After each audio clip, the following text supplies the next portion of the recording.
বক্তব্য নিয়ে আসছেন জাতীয়তাবাদী শ্রমিক দল ঢাকা মহানগর উত্তরের যুগ্ম আহ্বায়ক সিনিয়র যুগ্ম আহ্বায়ক জনাব লায়ন ফরিদ আহমদ। বিসমিল্লাহির রহমানির রহিম। সংগ্রামী নেতৃবৃন্দ, সবাইকে বাংলাদেশ জাতীয়তাবাদী শ্রমিক দল ঢাকা মহানগর উত্তরের পক্ষ থেকে জানাই বিপ্লবী সালাম, আসসালামু আলাইকুম। আজকে মহান মে দিবস।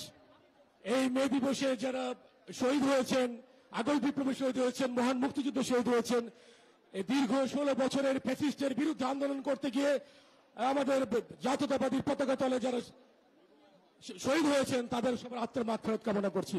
শোনো বন্ধুগণ, একটা কথা শুধু বলতে চাই, আজকে এই মে দিবসে সমাজের নিম্ন স্তর থেকে উচ্চ স্তর পর্যন্ত সর্বক্ষেত্রে সমতার ভিত্তিতে ন্যায় বিচার প্রতিষ্ঠা হবে, এই আশা ব্যক্ত করে আপনাদের সবার সুস্বাস্থ্য মঙ্গল কামনা করে বক্তব্য শেষ করছি।